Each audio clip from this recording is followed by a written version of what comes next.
Yeah, do you want to introduce yourself? Yeah. Who am I? Yeah. Who was I? It's a big question. Who was I in PwC sense? Yeah. I'm Paul Cleal. I worked at PwC between 1996 and last year, 2017, so 21 years. 16 years of those as a partner. Yeah, so I became a partner back in 2001, and that was in corporate finance, doing infrastructure type work mostly. And then 5 years after joining the partnership, I was 40 then, I got asked to join the board, the management board of PwC in the UK, which was exciting. Yeah. Did a couple of years on that. When Kieran Pointer was the chief executive, and then a couple more years on the advisory leadership team. Took a year sabbatical, like you are now. Came back to run the government and public sector practice. I think successfully, I think you'd have to say. We had a bit of a grim time when I took over back in 2011. Yeah. That turned around really nicely. Still feel very good about that. And as that was still sort of on the upward trajectory, I took on founded the Africa Business Group, and then took that on full time. And that was my last main role with the firm. Firstly in London as part of the Africa leadership team for PwC, and then temporarily on secondment to Lagos, where I continued being on the board of PwC Africa, led the West Africa advisory practice for a short period before we terminated the secondment early for a variety of reasons, personal and economic, professional. And when I came back, I really decided not to proceed with the career any further in the PwC sense, and go off to do a number of things that were, I guess, things I'm interested in. Social mobility, diversity related, also international development, obviously stuff we've done together in the past. So I've got a small portfolio of things that keeps me busy, all of which I'm passionate about, and I've got a bit more time than I had before, which is nice. I was back in my home area of Croydon yesterday, well actually both days over the weekend, actually Saturday and Sunday, and sort of reflecting on that, sort of where I started. I certainly feel I got a long way. I mean, it's which is nice. And it sometimes takes you to go back to that sort of environment to really sort of reinforce that. But it's been good. I think that's why social mobility has become, over the last few years, has become a real passion of mine, because it's kind of my story in a way, and as is the whole ethnicity issue, because on one level I grew up in a white working class community, no one of which I know has gone on to do anything vaguely like I have, and I don't think many people really aspire to. And I think some of the issues around building aspirations and belief and networks and so on in the social mobility side are really important. Equally, I've got I had until recently, he died recently, an African father, and my sort of family story has been entirely rooted in Africa in the last 30 years. It's meant a lot to me to learn more about African culture and to be part of a large African family that is, as we speak, not having its greatest moments. We've seemed to be having a few squabbles, but that's all part of it, I suppose. And some of those are sort of cultural, different ways of seeing the world as well. So that's been an interesting journey. But I mean, they're the two halves of me, really: the sort of the working class social mobility story, and the African, I guess, the sort of immigration story, which is also something very topical at the moment. And for me, that I guess journey of a career in terms of trying to achieve against that background, perhaps unlikely achievement, but at the same time also struggle with questions of identity, has been a long-running story of my life and career.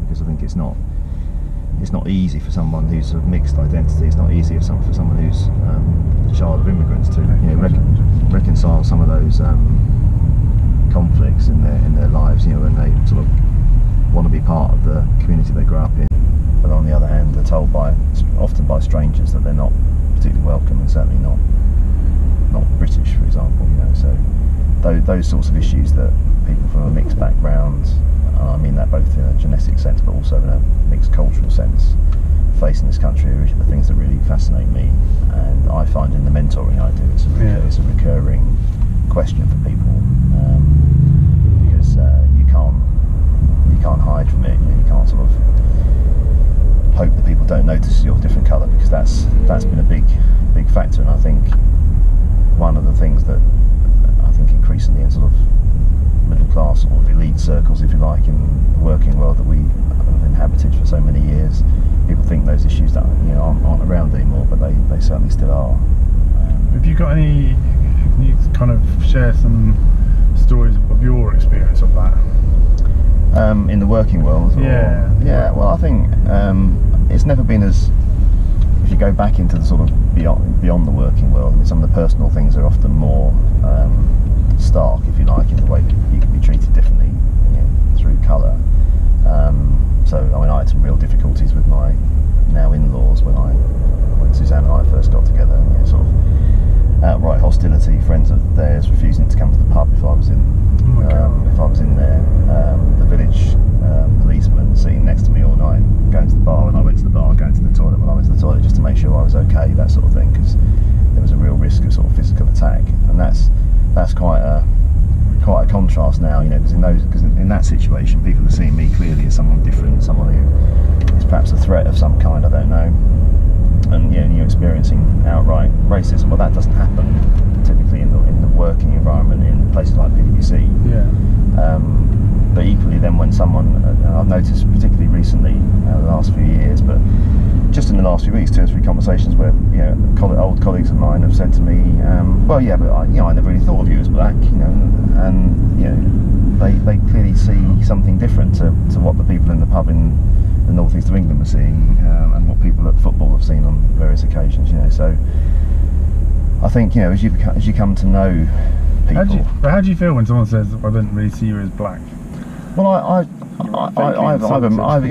do, because it's been, it's, I suppose, what annoys me about it, and I don't blame the individuals necessarily, because I think one of the issues around this whole Colour Brave thing is that the discussion might help to inform people about what it's like, and it's very difficult to understand what it's like. But if you routinely, as you're brought up, get treated by strangers differently because of your colour, and often very negatively, and then when you're successful, people think you're not black anymore. It's partly because I think you're not fitting into their stereotype of what black is. Because I mean, there've been odd incidents where clients use the N word in a meeting. You're kidding? No, and I mean, that's a long time ago now, but it's the sort of thing that you have to decide what you're going to do about it. And I mean, I'm sure you've encountered situations around homophobia as well, where people make, should we say, careless comments. And it is kind of like a choice, isn't it? Yeah, and I think you want to make a deal of it or not. Yeah, and I think I remember at the time we were just forming the first sort of ethnic minorities forum in the firm, so it's been 20 odd years ago now. And I remember this client saying the N word in the meeting, and I chose not to confront him at the time.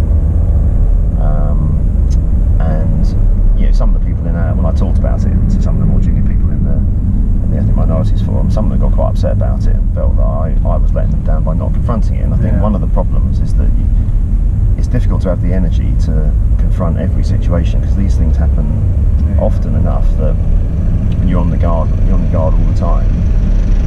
That if you spend all day every day trying to pick everything out, then it gets pretty difficult.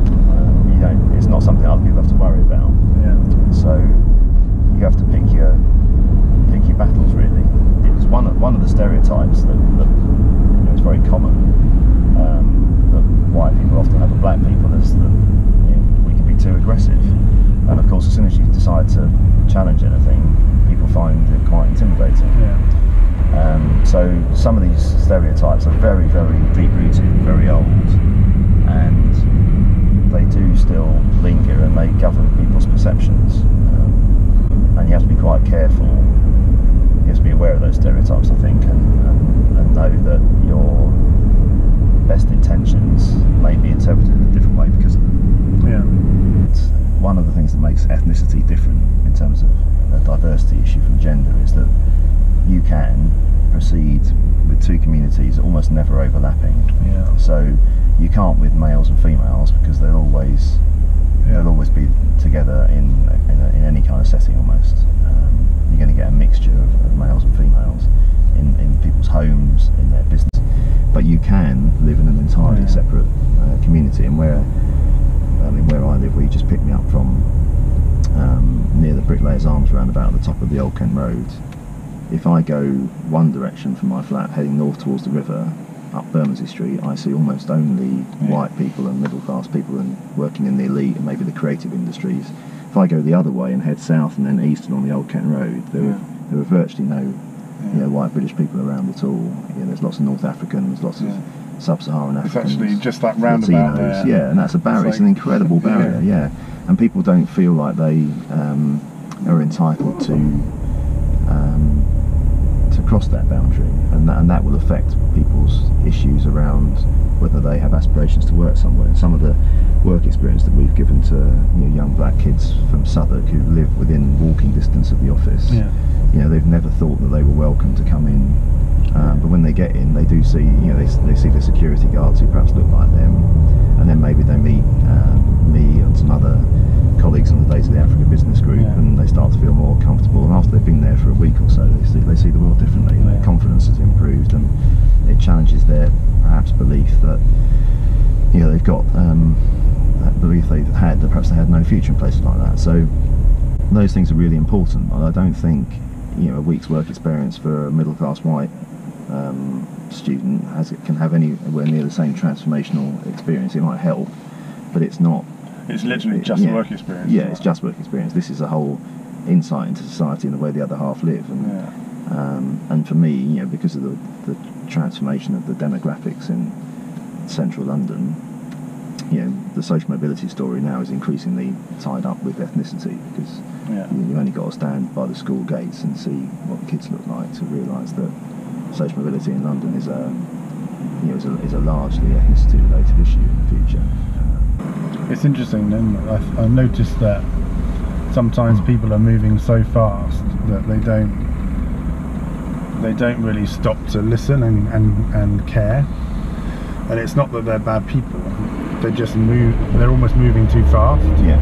So they don't have they don't feel they have the time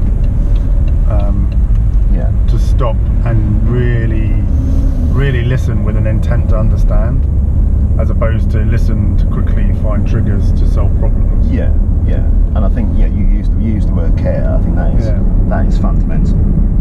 And I remember someone saying to me recently, I think it was someone in a sort of HR background, who, when I was I won't describe the circumstances, but I remember what the circumstances were now.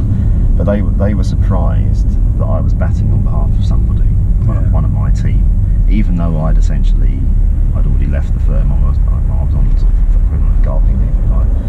And I said, well, I'm still on your records as the person who's responsible for them, because they haven't been updated and no one else has taken responsibility. So I'm going out of my way, even though I'm not being paid for any of this, to bat for them a bit. And they said to me, "You really care, don't you?" So I've noticed this about you before. You really care. And I was thinking, well, yeah, I do, but you kind of rather hope that everyone else does as well. And I think that's actually, unfortunately, what people often see in me as a differentiator, that I actually care about people. And when you care about people, you do go that bit further to understand, and it's not that hard, and it does have such big payoffs as well, in loyalty and everything else. But caring is really important, and that, I think, is what people want.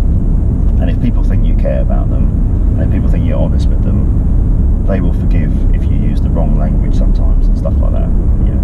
Yeah, that's what I've always found. But you do have to actually care, and you do have to actually be honest. So all the problems that you get through, the risk of tribunals and saying the wrong thing and things being misinterpreted, start from the issue that there's no trust, and people think that they're not cared about, and people aren't being honest with them. And if that's the starting point, then the chances are that almost anything you say, however well intentioned it is, can get misinterpreted. But if people think you care, if they think you're normally honest with them as far as you can be, then you can say almost anything, and it won't be taken badly.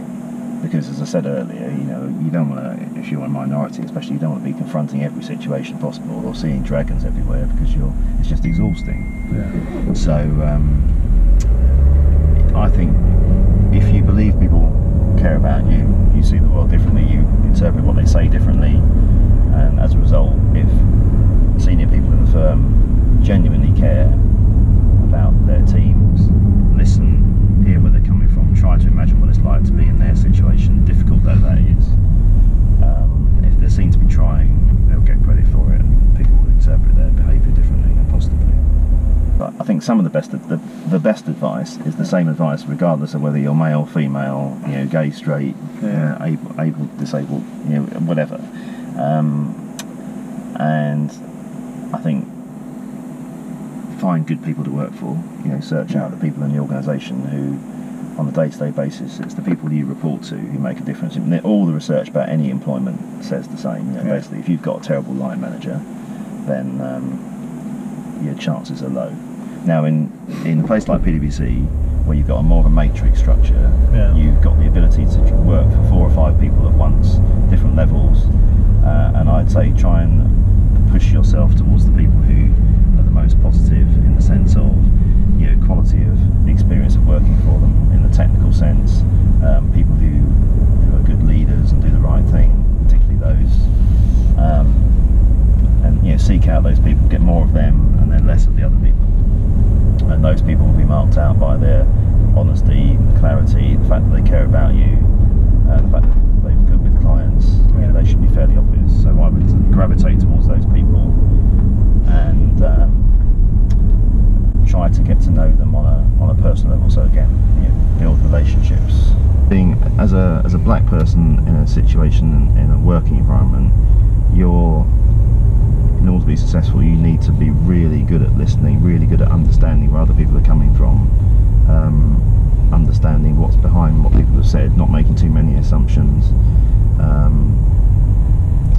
It's pretty tricky. So developing those skills, understanding your identity, understanding the stereotypes that might be applied to you, are all part of the layers on top of the general advice I'd always give to people, which is essentially caring about others and being good at your job. Yeah. Thank you very much. It's been a pleasure. That was very interesting.